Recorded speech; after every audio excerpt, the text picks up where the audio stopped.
François Roch, je suis le directeur du département enchanté. des sciences juridiques. C'est moi qui vais avoir l'honneur de vous présenter. Je vais dire quelques mots, puis ensuite... Merci, très gentil, merci. Bonjour. Bonjour. Enchanté. Merci. Merci. C'est moi qui vous...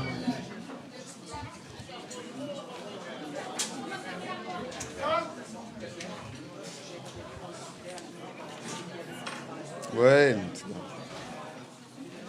Merci.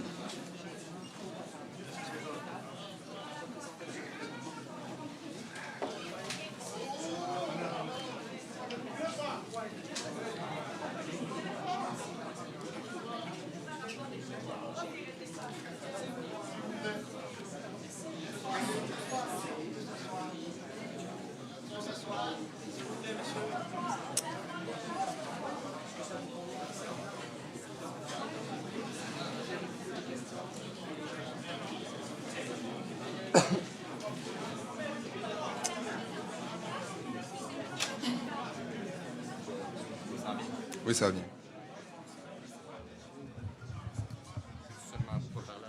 Oui.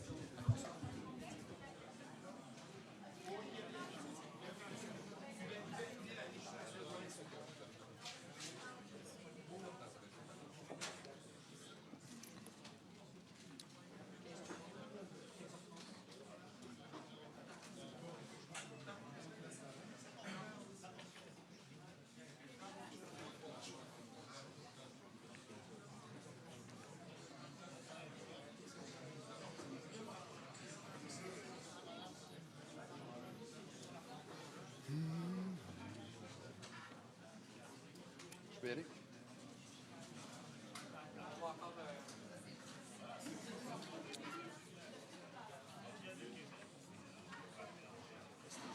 Ça fait plaisir, mon cher. Oui. Moi, je vais prendre un siège. Je ne resterai pas à l'avant. Je laisse le podium à professeur Camteau. Moi, je vais m'asseoir à côté des lumières. C'est Rémi et moi qui avons géré le flot des questions pour Parfait. Donc, toi, si on t'en laisse, tu veux rester là, maman. Ah, tu dirais que je reste à Non, l'avant? c'est pour toi. C'est pour toi. Sinon, faut t'en sortir.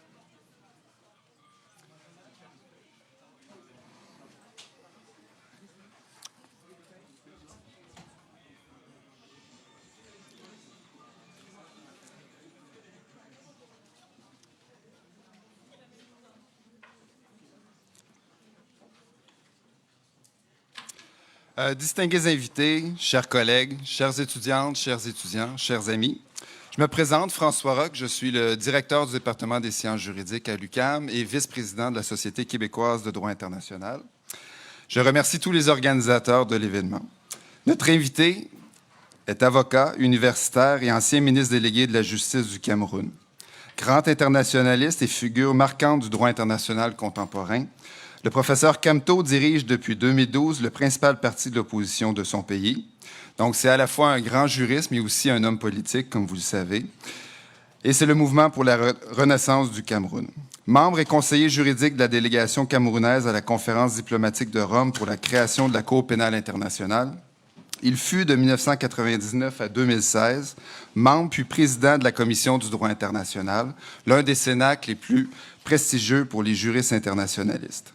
Notre invité, membre de plusieurs sociétés savantes, est aussi le fondateur de la Société africaine de droit international et membre curatorium de la prestigieuse Académie de droit international de La Haye. Juriste de grande envergure, il a représenté plusieurs États devant les juridictions internationales, devant la CIJ et devant la Cour permanente d'arbitrage notamment.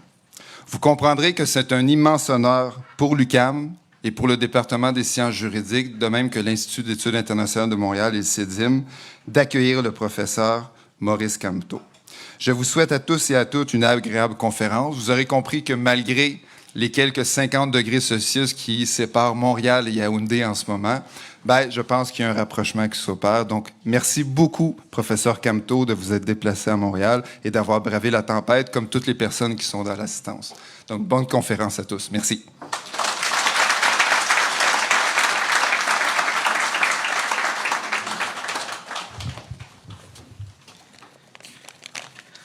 Je serai bref. Mon nom est Olivier Barsalou. Je suis professeur au département des sciences juridiques et aussi directeur du Centre d'études du droit international et la mondialisation, le CEDIM. Tout d'abord, je tiens à vous remercier d'être venus si nombreux, si nombreuses. et avec autant d'enthousiasme. Ça fait extrêmement plaisir de voir une salle remplie par tempête de neige à l'UQAM. Donc, merci à vous, public, de vous être déplacés.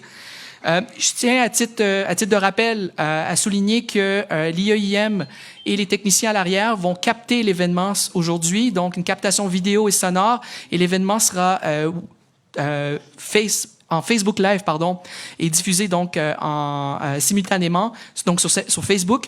Et je vous invite peut-être à passer le message et à vous restreindre dans l'usage de vos caméras. Donc, et la vidéo de la conférence du professeur Camteau sera aussi disponible en ligne très prochainement. La présentation du professeur Camteau sera suivie par une période de questions.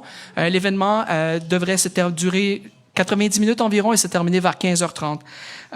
Et à titre de rappel, ce soir, il y a le rallye politique qui est prévu au Palais des Congrès. Donc, pour ceux et celles qui souhaitent débattre et continuer le débat politique, je vous invite à rejoindre la rencontre ce soir au Palais des Congrès à Montréal. Avant de laisser la parole au professeur Camteau, je souhaiterais remercier un groupe spécial de personnes à l'IEIM, à l'Institut d'études internationales, sans qui, en fait, cet événement n'aurait pas lieu aujourd'hui. Je tiens à remercier du fond du cœur Caroline Doyon, directrice adjointe, Catherine Poulbourg, coordonnatrice, Christina Popescu, coordonnatrice aussi, ainsi que toutes les autres qui sont venues prêter main forte aujourd'hui. Je pense à Valériane, je pense à Sophie. Merci infiniment pour votre aide, sans qui, en fait, cet événement n'aurait pas eu lieu. Finalement, je tiens à remercier le professeur Camteau, qui, en dépit des tempêtes politiques et des tempêtes hivernales que connaissent notre monde, c'est fait un plaisir de venir nous adresser la parole et discuter de droit international. Et donc, sans plus tarder, je vous invite à le remercier d'être venu et je lui cède la parole. Merci, professeur Camteau.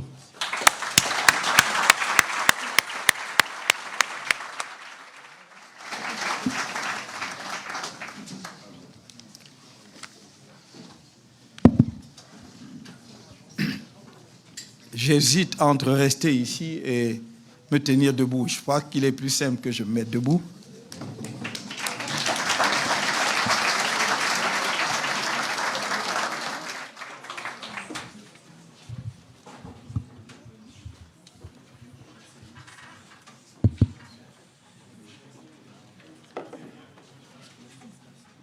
Monsieur le professeur Roch, chers collègues de l'Université de Montréal, du Québec à Montréal, je ne sais pas comment vous exprimer ma gratitude pour les marques de sympathie et l'honneur que vous me faites de m'inviter à prendre la parole dans cette université fort prestigieuse et devant un auditoire aussi important.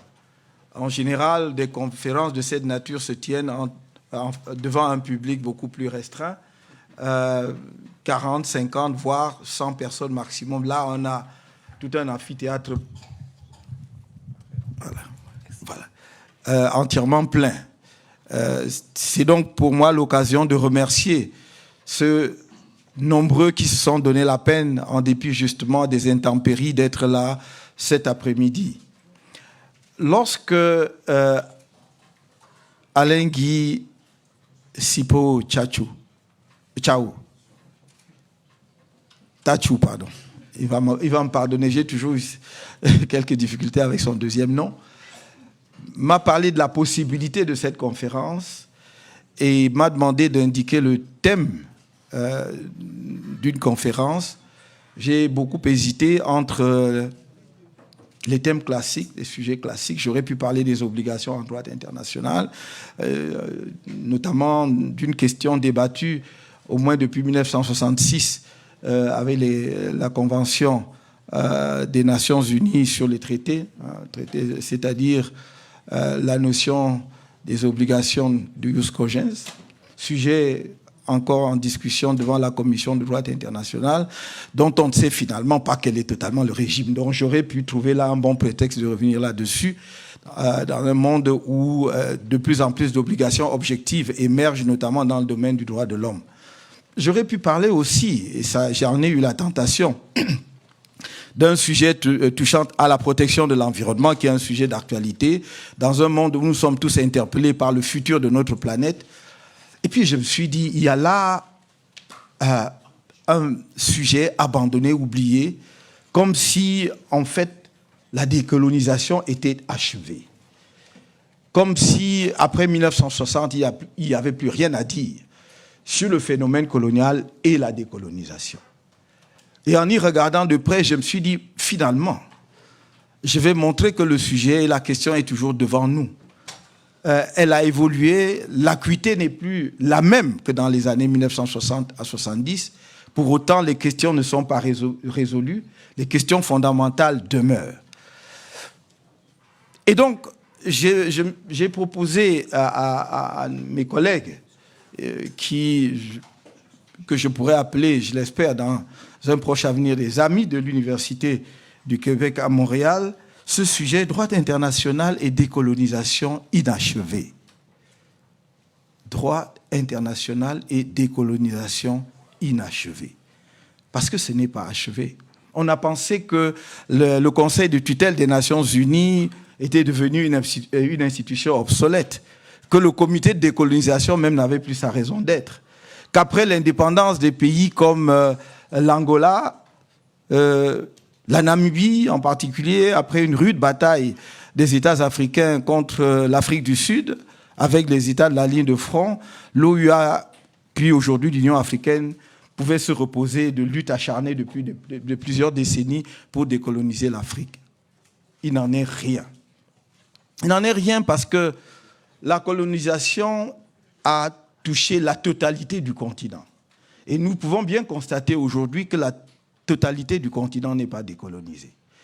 Et je vais dire, on ne peut pas, et j'y reviendrai dans un instant, mais on ne peut pas parler de décolonisation sans parler d'abord de la colonisation ou de la colonie. Je ne vais pas décrire le processus politique et historique de la colonisation. Vous le connaissez. Mais la colonie, c'est quoi? C'est un territoire placé à un moment donné sous la souveraineté internationale d'un autre État. Donc, il s'établit entre ce territoire et les populations qui y habitent des liens de dépendance par rapport à la puissance administrante. Les régimes ont changé en fonction des parcelles des territoires concernés. Et je parle de territoires placés sous la dépendance ou la domination d'une puissance étrangère à la suite d'une conquête territoriale. C'est important de souligner la notion de conquête territoriale. Parce qu'on peut être placé sous la dépendance d'une puissance extérieure à la suite de négociations, d'un traité qui vous place sous la dépendance. Car dans ce cas-là, on va parler de protectorat. Vous cédez vos affaires internationales, la conduite de vos affaires internationales à une autre puissance. Et dans le cas d'un pays comme le mien, le Cameroun, effectivement, on a été placé sous la domination de puissances étrangères, mais sans être une colonie.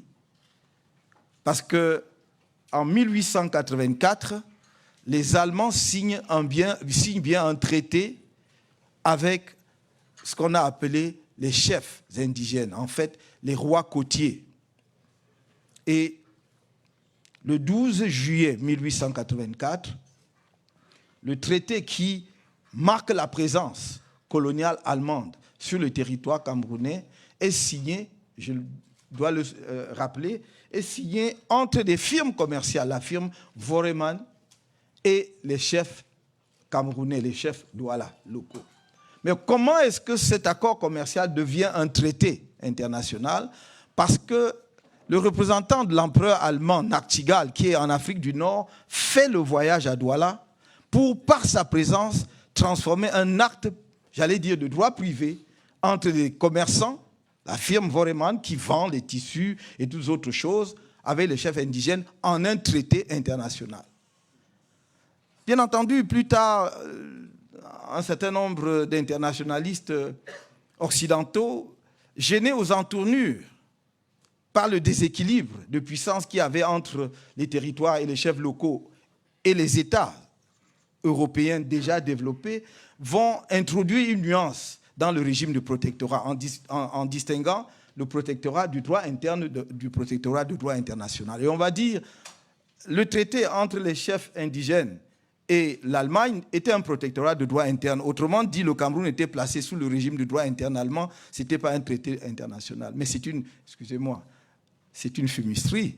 il ne peut pas y avoir deux régimes de traité. Si vous dites que c'est un traité conclu entre des souverains, peu importe la taille du souverain, peu importe sa puissance, ce n'était pas un problème de puissance, c'est un problème d'entité juridique. Les chefs locaux Douala n'étaient pas sous la domination d'une autre puissance. Ils l'ont signé en tant que traité avec la puissance allemande. C'est pourquoi il s'agit d'un authentique traité de droit international. Comme il s'en est signé des milliers sur la côte occidentale africaine, il y en a eu 3000 de la sorte. Donc je voudrais insister là-dessus, sur ce phénomène de distinction entre le protectorat et le régime de la colonisation. Parce que lorsque vous avez un territoire sous le régime de la colonisation, les règles qui s'appliquent ne sont pas tout à fait les mêmes. Le territoire colonisé est entièrement placé sous l'empire juridique de la puissance coloniale. C'est la puissance coloniale qui édicte toutes les règles, alors que le territoire sous protectorat est, en ce qui concerne le Cameroun, lorsque le régime international va s'installer avec le mandat et la tutelle, le mandat sous la SDN, la tutelle sous l'Organisation des Nations Unies, ce seront les règles prises par la puissance coloniale, mais sous le contrôle de la Société des Nations qui a duré brièvement, ou de l'Organisation des Nations Unies pour ce qui est de la tutelle. C'est important de dire cela. Pourquoi? Et voilà la colonisation. Pourquoi? Parce que la colonie va évoluer généralement vers un régime de souveraineté internationale de l'entité coloniale, soit sous la poussée des populations coloniales, soit sous la contrainte ou l'évolution du contexte et du droit international. Et donc va intervenir ce qu'on appelle la décolonisation. La décolonisation est un processus, mais qui, en droit international, apparaît comme un moment précis, fixe, j'y reviendrai. Un processus, pourquoi? Parce que généralement, les populations vont pousser la puissance coloniale à leur rétrocéder leur souveraineté internationale ou à partir, donc pour leur permettre de s'occuper de leurs propres affaires. Du point de vue du droit international, la décolonisation renvoie en quelque sorte à un instantané juridique. La décolonisation commence le jour de l'application de l'accord de décolonisation qui fixe une date. Et c'est pour cela que vous allez voir que dans chaque pays entièrement colonisé, il va avoir une date de l'indépendance. Ce n'est pas banal. Le Cameroun est indépendant le 1er janvier 1960. C'est à compter de cette date que le Cameroun devient un État souverain au sens du droit international. C'est l'instantané juridique basé sur ce que l'on appelle l'uti possidetis iuris. Cela veut dire que ce que vous possédez au moment où on prononce l'indépendance, c'est ça qui est votre territoire et c'est cela qui fait de vous un souverain international. C'est la photographie de la situation telle qu'elle se présente à la date critique. La date critique, c'est la date de l'indépendance. Vous me direz que c'est une fiction, et en effet, c'en est une. Mais le droit international vit de fiction. Par exemple, fiction, on va faire comme si les États étaient égaux. Mais tout le monde sait parfaitement que les États ne sont pas égaux. Mais en disant qu'ils sont égaux, ça nous simplifie la tâche, ça nous simplifie la vie. Et on dit qu'un petit État a les mêmes droits qu'un grand État.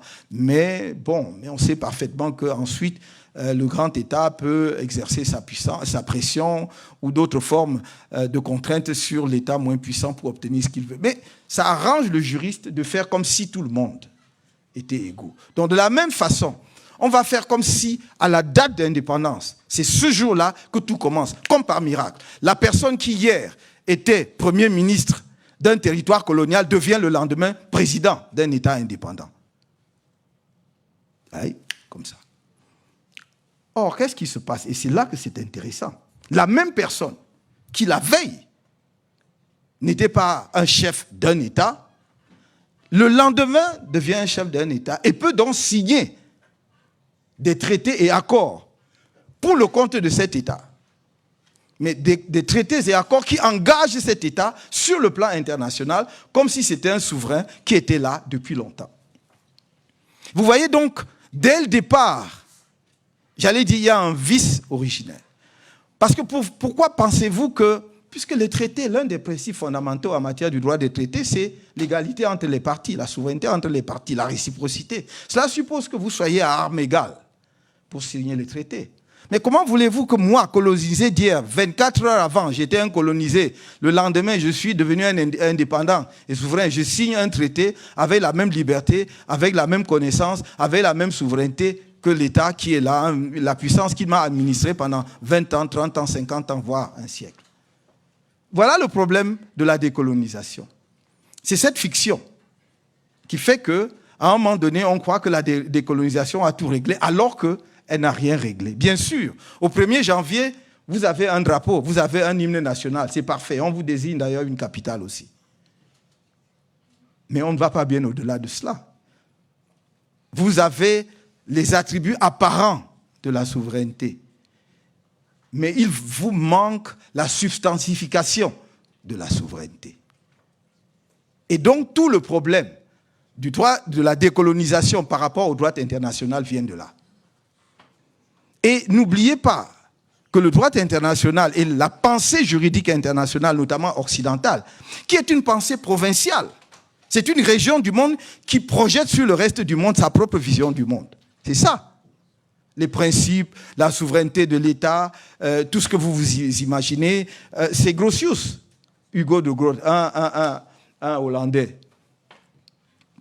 16e siècle, qui dit, parce que son pays étant une puissance de navigation, tout petit pays, mais a des problèmes commerciaux, prône le principe de la liberté des mers. Donc il dit cela pour régler un problème de la Hollande. Il ne dit pas cela par générosité, parce que le principe que les mers soient libres est bon pour tout le monde. C'est pour régler un problème commercial néerlandais. Et je peux citer plein d'autres principes comme cela. Et c'est ce principe qu'il projette sur le reste du monde et on dit c'est le droit international. Et donc il faut bien être conscient de la dépendance que nous avons vis-à-vis de la pensée occidentale par rapport au droit international. Si nous ne développons pas une vraie pensée critique par rapport à cela, on ne comprendra pas. Il faut questionner les principes. D'où viennent-ils? Pourquoi? Est-ce qu'ils sont encore pertinents et opérationnels aujourd'hui? Donc de la même façon, la colonisation va développer quoi? Le principe de la terra nullius. Terre vacante et sans maître. Terre n'appartenant à personne. Et vous allez arriver sur les côtes occidentales africaines ou orientales, peu importe. Et les gens sont dans leur village. Mais ils n'ont pas posté des armées partout pour voir celui qui empiète sur leur territoire. Et vous dites, je n'ai rencontré personne. Mais bien sûr que vous n'avez rencontré personne parce que ce n'était pas leur souci. Ils vaquent à leurs occupations quotidiennes. Mais c'est bien leur territoire. Mais vous décrétez que c'est terra nullius. C'est une terre vacante, sans maître, dont j'en prends possession. Voilà la colonisation. J'en prends possession, donc le seul titre juridique que j'ai sur ce territoire, c'est la conquête, le fait que j'ai pris possession un jour en déclarant que c'est un territoire sans maître. Et fort de ce principe que je me suis forgé, qui est un terme, comme vous voyez, c'est une expression du droit romain. Et d'ailleurs, le droit international, comme une grande partie du droit latin, doit beaucoup à Rome, disons, l'Empire romain. Tout ce qu'on a, à 90%, c'est du droit romain, interne d'ailleurs, pour régler les problèmes internes que l'on a transposés par adaptation au droit international. Parce que finalement, la notion de terra nullius, de terre sans maître, vient de quoi? Le titre que vous allez obtenir du fait de la terra nullius, c'est ce qu'on appelle aujourd'hui, y compris aujourd'hui, l'usucapion. C'est-à-dire la prescription acquisitive. Le fait que je me sois installé sur un territoire qui n'appartenait à personne devient ma propriété du fait de l'occupation. Mais je dis, dans le cas de l'Afrique, les territoires n'étaient pas sans maître. C'est simplement que si moi je suis dans la forêt du Sud, je mène ma chasse, je ne suis pas obligé de planter un drapeau ni de mettre des bornes frontières. Comme chez vous. Donc, vous ne devez pas en conclure que c'est un territoire sans maître. Donc, on l'a fait. Donc, à l'indépendance, donc, on va prononcer cela. Et on va dire, la puissance coloniale a occupé un territoire qui n'appartenait à personne. Bon, maintenant, on a évolué. Il va vous concéder l'indépendance. Mais il va s'organiser pour que cette indépendance ne signifie pas la fin du contrôle sur ces territoires. Et vous allez voir que même l'aspect que l'on croyait acquis, c'est-à-dire la décolonisation territoriale, n'est pas terminé. À plus forte raison, le maintien des liens de dépendance, le maintien des liens de dépendance, qui fait que même dans la post-colonie, la colonisation continue encore. C'est autour de ces deux idées que je voudrais faire mon exposé très rapidement. L'inachèvement de la décolonisation territoriale et le maintien des liens de dépendance juridique dans la période post-coloniale. L'inachèvement de la décolonisation territoriale. Je vais juste vous donner quelques exemples pour illustrer cela. Premier exemple, la décolonisation, comment pourrais-je qualifier cela? La décolonisation débarras. C'est-à-dire que la colonie devient un problème, on veut s'en débarrasser et on ne se soucie pas trop de comment effectivement on s'en débarrasse. L'exemple typique, c'est le Sahara occidental. Territoire anciennement sous la domination de l'Espagne. Et lorsqu'en 1974, de 73 à 74, l'Espagne décide de partir, l'Espagne n'organise pas les conditions de la décolonisation du Sahara occidental. L'Espagne se retire. Il est vrai que l'Espagne avait ses propres problèmes internes, sévères à ce moment-là, car le processus démocratique était en train d'émerger en Espagne. Et ils étaient beaucoup plus préoccupés de voir comment mettre un terme à cette période de dictature féroce qui avait vu justement les généraux diriger l'Espagne que de savoir comment, dans quelles conditions le Sahara accédait à l'indépendance. Mais il en résulte que nous avons là une épine que l'Afrique traîne encore jusqu'à aujourd'hui parce que se retirant dans ces conditions, il y avait un vacuum, un vide juridique que certains voisins ont vite fait de combler. D'abord la Mauritanie, dans un premier temps, en même temps que le Maroc, puis la Mauritanie s'est retirée en disant voilà, c'est un territoire, ce n'est pas le mien, et le Maroc y est resté. Et l'Assemblée générale va demander un avis consultatif sur le statut du Sahara occidental, qui va donner lieu donc à ce fameux avis de 1975 de la Cour internationale de justice, qui justement bat en brèche la notion de terra nullius, en disant non, le territoire du Sahara occidental n'était pas un territoire sans maître, parce que le Maroc soutenait cela en disant nos populations nomades allaient jusque dans le Sahara occidental et les populations du Sahara occidental avaient des liens d'allégeance au souverain marocain. Et donc, le Sahara occidental est territoire marocain. L'avis consultatif de la Cour en a décidé autrement, en disant que ce n'était pas un territoire sans maître. Il faut donc décoloniser le Sahara occidental, notamment par un référendum d'autodétermination. On en est là jusqu'à aujourd'hui, puisque ce référendum n'a jamais été organisé comme vous le savez. Problème sur qui va prendre part au référendum. Est-ce que ce sont... le Maroc dit les populations du Sahara occidental qui sont au sud de l'Algérie, à Tindouf, ne doivent pas y prendre part. Dans le même temps, depuis presque une vingtaine d'années, la présence marocaine est importante, dont les populations marocaines ont occupé le territoire du Sahara occidental. Si on organisait le référendum aujourd'hui, l'identification des participants serait très difficile. Donc, on est un peu dans l'impasse. Voilà le premier exemple. Donc, décolonisation, débarras. Mais il y a d'autres formes de décolonisation. C'est ce que j'appellerais la décolonisation à reculons. La puissance coloniale décolonise, mais sans vouloir partir. Ou alors en gardant quelque chose.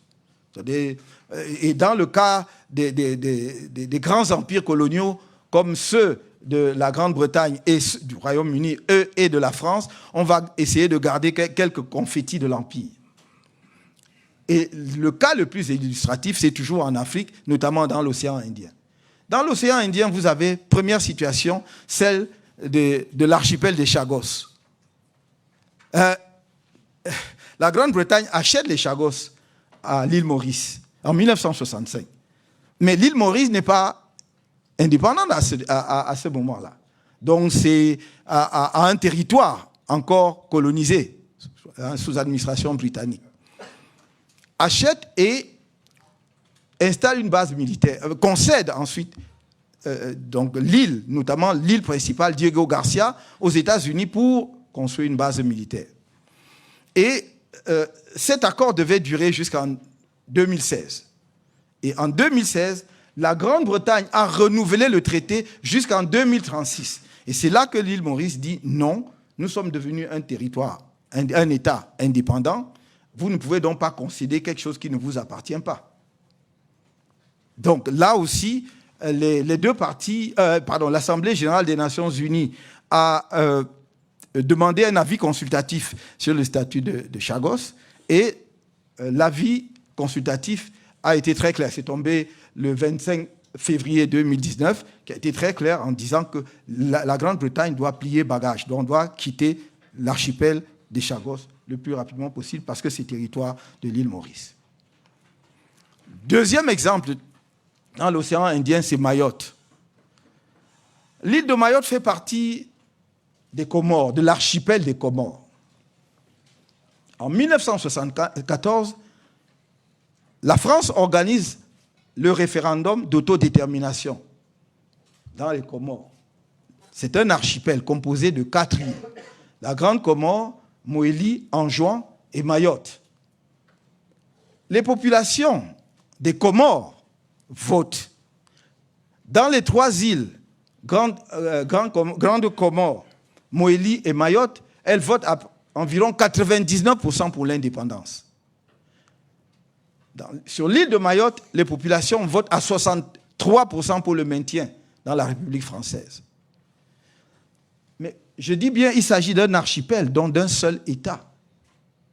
Donc, normalement, on devait additionner les voix de l'ensemble des 4 îles pour déterminer si les populations des Comores ont décidé d'être indépendantes ou de rester dans la République française. Mais là, pour le coup, on a fait du sissonnage. On a dit, voilà, on reconnaît l'indépendance des 3 îles qui ont voté à 99% pour l'indépendance, mais la 4e, où on a voté à 63% pour le maintien, on l'enlève.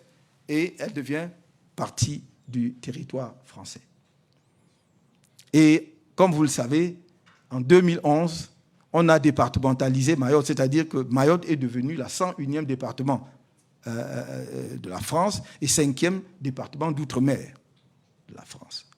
Mais je dois dire que dès 1974, et de façon plus précise en 1975, l'Assemblée générale des Nations unies, par une résolution 3385 de 1975, a dit clairement que la puissance coloniale devait respecter l'unité et l'intégrité territoriale des Comores. Et donc avait décidé de ne pas reconnaître le détachement de Mayotte par rapport à l'archipel des Comores. L'Organisation de l'Unité africaine a voté dans le même sens une résolution. Et en 2011, d'ailleurs, lorsque la départementalisation a eu lieu, il y a eu une nouvelle résolution de l'Assemblée générale et surtout des prises de position de l'Union africaine qui ont condamné très clairement justement la souveraineté française sur Mayotte et la départementalisation.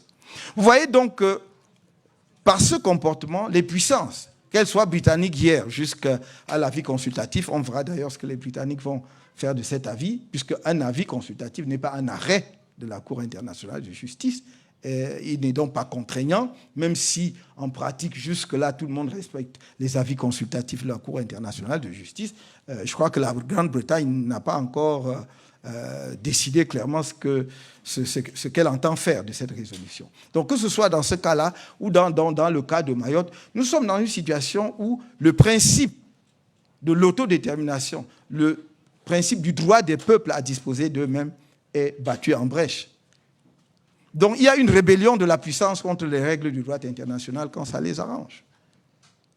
Je rappelle que ce principe d'autodétermination et du droit des peuples à disposer d'eux-mêmes, qui avait été formulé et surtout expérimenté pour la première fois dans les années 1900, notamment avec l'avènement, la création de la Turquie et les États de la région, a été adopté sous forme d'une résolution de l'Assemblée générale des Nations unies en 1960 et que tout le monde, la plupart des internationalistes considèrent qu'il s'agit désormais d'un principe du droit international coutumier.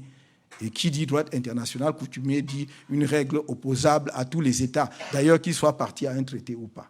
Et donc, on voit bien que dans le cas d'espèce, il n'y a pas respect d'une règle du droit international dès lors qu'une puissance estime que ses intérêts vont à l'encontre. Et donc, du coup, pour faire un rapprochement avec l'actualité, vous voyez combien inextricable peut être la situation, par exemple, de la Crimée.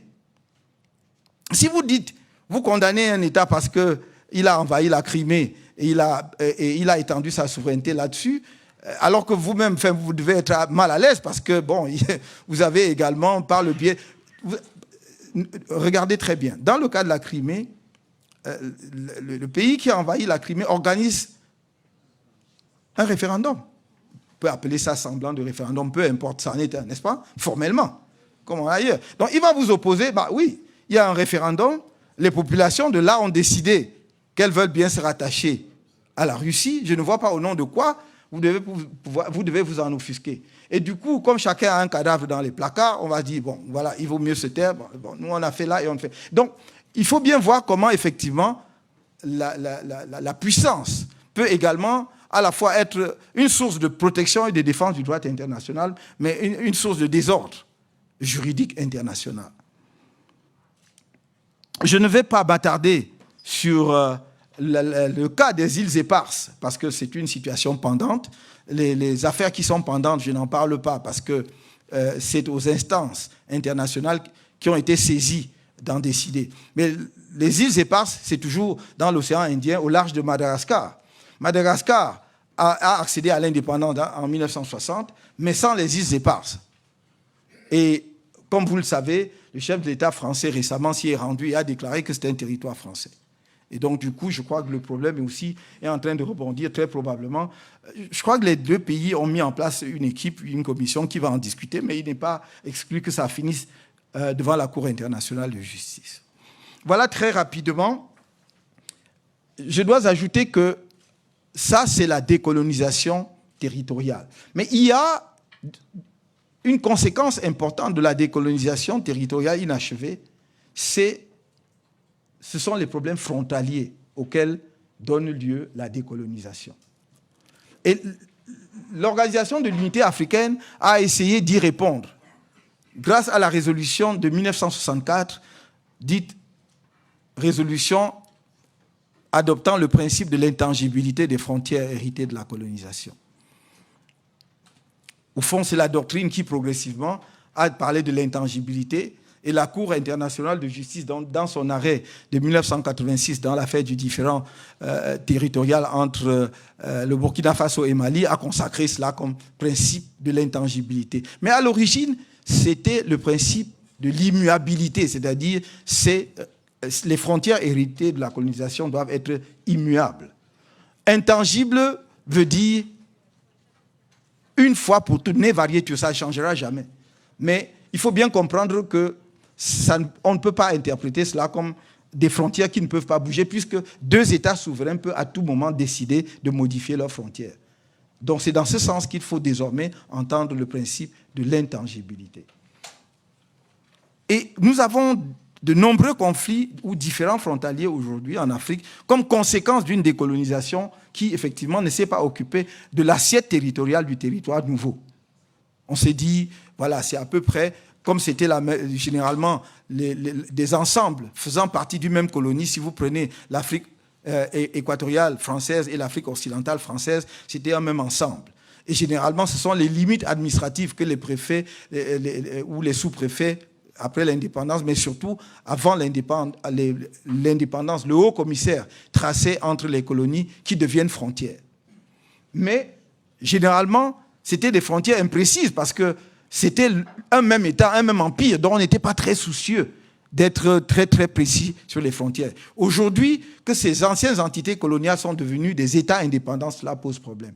Et donc, il y a de nombreux différends entre États africains. Je pense, j'ai eu l'honneur et le plaisir d'assister à un certain nombre de plaider pour un certain nombre d'États africains dans de tels contentieux, mais il en existe encore. Et donc, si les étudiants de l'UQAM qui s'intéressent au droit international sont attentifs à cela, ils auront peut-être beaucoup de travail à l'avenir. Je crois qu'il y a devant, en perspective, de nombreux contentieux. À l'heure où je vous parle, il y a l'affaire de l'île de Banié et Cocotier entre la Guinée équatoriale et le Gabon, justement parce que la décolonisation ne s'est pas penchée sur les limites et les frontières entre les deux pays. Donc, il y a une grosse dispute, un gros différend. D'ailleurs, ils ont déjà signé le compromis de saisine pour saisir la Cour internationale de justice. Pour l'instant, il reste simplement à savoir celui qui va faire le premier pas pour aller déposer au greffe de la Cour et le contentieux va commencer. Mais vous avez aussi de nombreux autres cas. Je vois, il y a un différend potentiel entre le Bénin et le Burkina Faso, n'est-ce pas, toujours à propos de la délimitation des frontières et de nombreux autres. Et alors, je ne vous parle pas des frontières maritimes, qui n'avaient pas du tout, retenu l'attention des puissances coloniales et qui deviennent un très, très gros problème aujourd'hui, d'autant plus que les enjeux pétroliers et gaziers sont énormes. C'est le cas, par exemple, entre le Kenya et la Somalie, mais on peut multiplier sur toute la côte occidentale comme orientale, ces conflits, effectivement, abondent. Permettez-moi de dire très rapidement donc quelques mots sur la deuxième partie de cet exposé, qui est le droit international au service de la dépendance post-coloniale. Et on peut l'observer, pour l'illustrer très rapidement, à travers deux phénomènes. D'abord, la dépendance militaire. Les accords de coopération militaire conclus généralement à la veille ou immédiatement après l'indépendance, effectivement, créent de tels rapports. Et même lorsque ces accords en matière de défense ont été renouvelés un peu récemment, je vois un certain nombre de pays africains qui ont renouvelé leurs accords en matière de défense. Par exemple, avec la France en 2009, vous vous rendrez compte qu'il y a toujours quand même un certain nombre de clauses particulières qui montrent que la souveraineté de ces pays, ou en tout cas la décolonisation, n'est pas tout à fait achevée. Je me garde même de parler des bases militaires. Mais si nous prenons même des pays qui n'abritent pas des bases militaires, vous verrez par exemple que dans mon propre pays, l'accord de 2009, n'est-ce pas, qui a remplacé les anciens accords de défense, prévoit par exemple que la base logistique française à Douala est inviolable. Donc c'est inviolable. Donc les autorités camerounaises ne peuvent pas y pénétrer. Donc les militaires ne peuvent pas y pénétrer, de la même façon qu'il y a une exonération, disons, des taxes douanières et fiscales, donc pour tout le matériel, les équipements qui y va. Juste ça, je donne juste ça à titre illustratif. Je n'ai pas le temps d'analyser tous les accords dans les autres pays. Et ça, ce sont des accords plus récents. Les accords des années 59 à 60 étaient, j'allais dire, allaient bien plus loin et vraiment installer des relations de dépendance, puisque d'ailleurs, ce sont des accords qui permettaient à la puissance anciennement administrante d'intervenir pour maintenir au pouvoir, n'est-ce pas, tout gouvernement qui était signataire d'un tel accord et qui estimait qu'il pouvait être mis en danger par sa propre population. Deuxième point illustratif, là aussi j'irai très vite, c'est dans le domaine économique. Et là, nous pouvons commencer par ce qu'on a appelé les accords de coopération économique, notamment en matière commerciale, entre les pays africains et en particulier les pays européens. Les accords de Yaoundé 1, Yaoundé 2, Lomé 1, Lomé 2. Et enfin, l'accord de Cotonou de 2000. Et il ne vous aura pas échappé qu'aucun de ces accords n'a permis le développement de l'Afrique. Mais comment voulez-vous signer dès les années 60 ? L'accord de Yaoundé 1, je crois que c'est entre 62 et 63, si je me trompe. Accord commercial.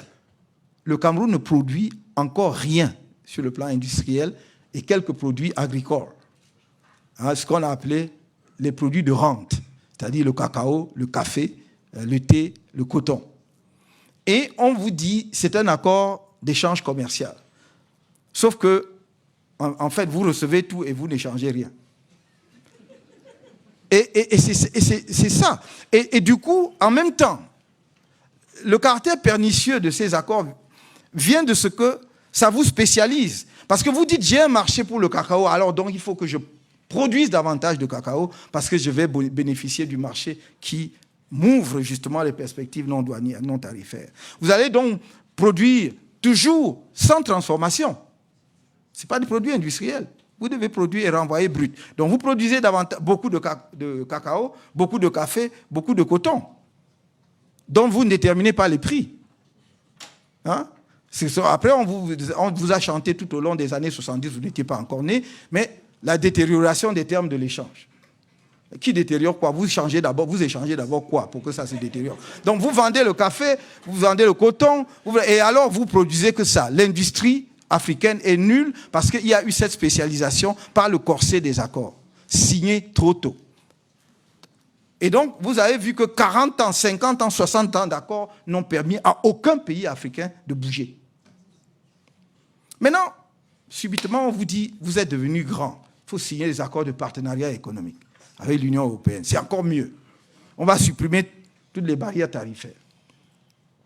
Donc, du coup, les barrières douanières qui vous permettaient d'avoir des recettes douanières pour alimenter votre budget vont disparaître. Parce que de toute façon, vous n'avez toujours pas d'industrie, puisque les précédents accords ne vous ont pas permis d'installer l'industrie, mais simplement, vous allez être le déversoir des produits européens, qui, dans certains cas, vont concurrencer la petite industrie locale qui commençait à naître. Voilà le problème. Parce qu'il faut que l'on se dise les vérités sur la scène internationale. Vous ne pouvez pas, dans le même temps, déplorer l'immigration massive, y compris illégale, des jeunes Africains, qui ne trouvent pas de perspective chez eux, pas de travail chez eux, et en même temps les inonder de façon à ce que le développement soit impossible chez eux. Ils sont consommateurs en bout de chaîne. Donc, il n'y a pas de valeur ajoutée lorsque vous êtes simplement consommateur. Il vous faut d'ailleurs trouver de l'argent pour continuer à consommer.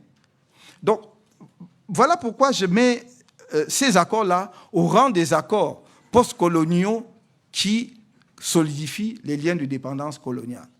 Mais il y a aussi, dans le domaine monétaire, notamment en ce qui concerne les pays de la zone franc, des accords qui ont effectivement maintenu les pays africains dans cette relation de dépendance en leur enlevant le levier qui permet à tout État souverain de mener sa propre politique monétaire. Ce n'est pas seulement fantaisiste, ce n'est même pas idéologique comme j'entends beaucoup, c'est vraiment technique et économique. Bon, bien sûr, la décision est éminemment politique, la souveraineté monétaire est quelque chose de politique, mais au final, c'est qu'on vous enlève un des leviers qui vous permet d'organiser votre propre développement. On vous dit, oh, vous avez la stabilité monétaire. Qu'est-ce que vous faites avec la stabilité monétaire grâce à une parité fixe? Les experts nous disent, bah non, cette stabilité vous permettait simplement d'assurer aux entreprises de la puissance dominatrice de venir s'installer en sachant que l'argent qu'il investit chez vous, il ne perdra pas un centime dessus puisqu'il a une parité fixe. Oui, alors que par le jeu de la politique monétaire, par le jeu de la dévaluation et tout ce que vous voulez, vous pouviez justement avoir une marge qui vous permet effectivement de modifier les rapports. Donc, c'est stable, c'est fixe. Il investit 10 francs, il sait que je retirerai 15 francs et il est sûr qu'il retirera les 15 francs parce que la parité fixe de la monnaie vis-à-vis de la devise métropolitaine hier et vis-à-vis de la devise européenne lui garantit cela. Et évidemment, nous connaissons tous les autres aspects, le fait que les fonds étaient déposés au Trésor français et non pas à la Banque de France, parce que si c'est la Banque de France est une banque, donc elle doit rémunérer l'argent. Hein? Mais quand c'est au Trésor, c'est une administration de l'État, donc ça devient des recettes budgétaires, et donc votre propre argent peut vous être prêté, parce que, bon, c'est un argent que vous avez déposé. À l'origine, avant la révision de 1972, c'était 63% des dépôts qu'il fallait faire après les accords, la modification de 72-73, c'est devenu 50%, mais c'est toujours beaucoup. Sans compter que lorsque ce panier commun de réserve, puisque tous les pays de la zone franc mettent dans le même panier, la garantie que vous donne le pays, vous ne l'appelez pas tout le temps parce que les pays qui ont davantage de réserves soutiennent ceux qui n'ont pas assez de réserves. sans qu'ils aient à intervenir. Donc, si la Guinée équatoriale ou le Cameroun a davantage de réserves parce qu'il a vendu plus de pétrole et que la Centrafrique n'a pas assez de réserves, il va y avoir donc un jeu de compensation. On n'appellera pas la France en garantie, puisque vous pouvez faire ça entre vous. Et si votre compte d'opération au Trésor français devient déficitaire, normalement, c'est là que le garant doit jouer, parce qu'il doit approvisionner le compte. Mais il ne le fait pas. À ce moment-là, il vous impose la dévaluation.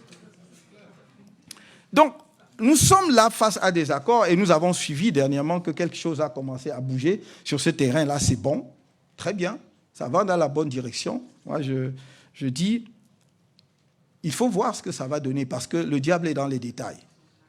Donc, on est sorti de l'appellation déjà, symboliquement, on est allé à l'éco. Donc, c'est plus le franc CFA, ce sera l'éco. Où seront déposées les réserves? Est-ce qu'il y aura encore des réserves? Apparemment, non. Tant mieux. Mais il y a quelqu'un de généreux qui se propose pour continuer à être garant. Et tout le problème est là. Alors, voilà. Alors, si vous garantissez, parce que dans l'accord de 1972, l'article 7 disait que la BEAC est une institution multinationale africaine à la gestion et au contrôle duquel participe la France en contrepartie de la garantie de sa monnaie. Voilà, ça ce sont les termes. Vas-y, exact, je cite de mémoire, mais c'est cela, de sa monnaie. Bon, donc, c'est en vertu de la garantie de sa monnaie qu'elle devait participer à la gestion et au contrôle. Maintenant, elle vous dit, bon, très bien, c'est l'éco, et puis vous ne déposez même plus chez moi, mais je suis garant. Donc, la clause en vertu de laquelle elle participait à la gestion et au contrôle demeure. C'est pour cela que j'ai dit, on m'a posé la question il n'y a pas longtemps, et j'ai dit, donc le diable est dans les détails, on nous a annoncé un accord entre le ministère français des Finances et les institutions financières de la zone franc en Afrique, c'est-à-dire BEAC et BCAO en Afrique occidentale. Pour l'instant, la BEAC observe encore. Non. Et donc, il faudra que nous attendions de voir ce qui sera dans cet accord pour savoir vraiment si on est sorti du franc CFA ou bien si on a seulement changé d'appellation. Voilà les quelques indications, les quelques éléments que je voulais, à grands traits, vous présenter pour illustrer mon idée selon laquelle la décolonisation est inachevée. Et je terminerai simplement en disant une chose.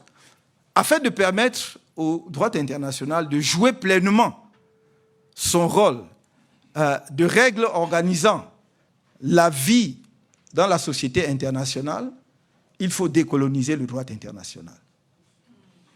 Il faut le décoloniser lui-même. C'est-à-dire que nous devons avoir un regard critique sur les concepts du 19e siècle qui étaient forgés pour asseoir la colonisation.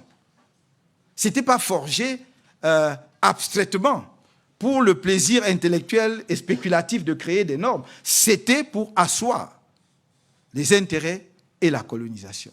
Donc nous devons commencer donc par une vraie critique de ces concepts et de ces principes. Nous devons aussi essayer de regarder au-delà du 19e siècle pour voir les origines historiques du droit international. On enseigne de moins en moins l'histoire du droit international dans les facultés. C'est vrai que c'est une matière qui est devenue obèse. Et donc, généralement, les programmes n'ont pas le temps de consacrer un vrai morceau à l'histoire du droit international. Vous apprendriez beaucoup de choses, y compris tous les débats sur le concept du jus consciens, y compris le débat sur la question du droit naturel et du droit positif. Pourquoi on en est arrivé là? C'est parce que les premiers, ce qu'on a appelé les pères fondateurs du droit international, venaient en grande partie de l'Église aussi, n'est-ce pas? De Vitoria, Suarez et tout ça. Ça, c'était des moines. Et donc, à une époque où le christianisme était très dominant en Europe et dont la pensée du droit international se coulait aussi dans la pensée globale de la société. Quelqu'un comme Hugo de Groot, dont je vous ai parlé tout à l'heure, toute sa doctrine partait d'abord du principe acquis que la théologie chrétienne était la base de ce qui devait sous-tendre la réflexion en droit international. Je ne dis pas que la théologie chrétienne n'est pas bonne, je dis simplement qu'il faut le savoir. et faire son propre inventaire, et analyser et savoir effectivement si ça peut continuer à régir tout cela aujourd'hui ou pas. Voilà, je crois que je n'ai peut-être pas, je l'espère, épuisé le sujet, mais il m'a suffi juste de vous indiquer qu'il y avait encore là matière à réflexion, et je vous remercie de votre aimable attention.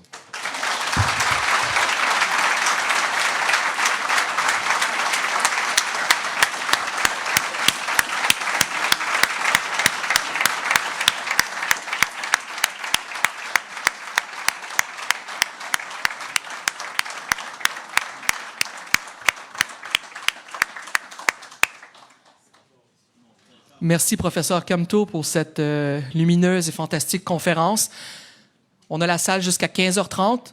Je crois qu'on peut prendre quelques questions, mais avant de procéder aux questions, j'ai juste à titre de rappel, il y a 2 micros de part et d'autre, un micro de part et d'autre de la salle. Si vous voulez poser une question, je vous invite à vous lever et aller vous mettre en rang pour poser la question au micro afin que tout le monde dans la salle puisse vous entendre. Et autre chose, je tiens à souligner et à le rappeler, on a une salle voisine qui est pleine aussi, qui malheureusement on ne pouvait pas accommoder. Et je voulais juste le rappeler parce qu'on a cette salle-ci, mais toute la conférence a été diffusée aussi dans la salle voisine. Il y a plus de 250 personnes qui se sont présentées à l'événement et je vous remercie pour ça. Donc maintenant pour la période de questions, un à la fois, au micro, on y va lentement et je vous laisse, professeur Camteau, prendre des questions.